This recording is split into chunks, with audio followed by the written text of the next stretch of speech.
शांगा गली में मुस्लिम लीग नून के 3 बड़ों की बैठक ज़राए के मुताबिक सदर मुस्लिम लीग नून नवाज शरीफ, वज़ीर आज़म शहबाज शरीफ और वज़ीर आला पंजाब मरीम नवाज के दरमियान अहम अमूर पर मुशावरत हुई। मुल्क की मजमूई सियासी और मौशी सूरत हाल और पार्टी अमूर पर तबादला ख्याल किया गया।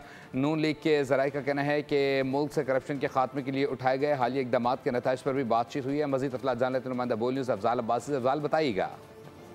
जी बिल्कुल, मुस्लिम लीग नून के कायद नवाज शरीफ की जेर सदारत मुस्लिम लीग नून का खुसूसी इजलास जो है वो मरी में हुआ। इजलास में वज़ीर आज़म शहबाज शरीफ, नायब वज़ीर आज़म इसहाक डार और वज़ीर आला पंजाब मरियम नवाज शरीफ शरीक हुई और मुलाकात में वज़ीर आज़म ने पार्टी कायद को बिलावल भुट्टो से होने वाली मुलाकात से आगाह किया। ज़राए का कहना है कि पार्टी कायद नवाज शरीफ ने अहम फैसलों में मुख्तलिफ सियासी क़यादत से हुकूमती और सियासी सतह पर राब्ते बढ़ाने और इन्हें ऑन बोर्ड लेने की हदायत की। जबकि नून लीग के कायद मियां मोहम्मद नवाज शरीफ ने वज़ीर आज़म को इनके अगस्त में दौरा सऊदी अरब के हवाले से भी अहम। बहुत शुक्रिया अपडेट करने के लिए।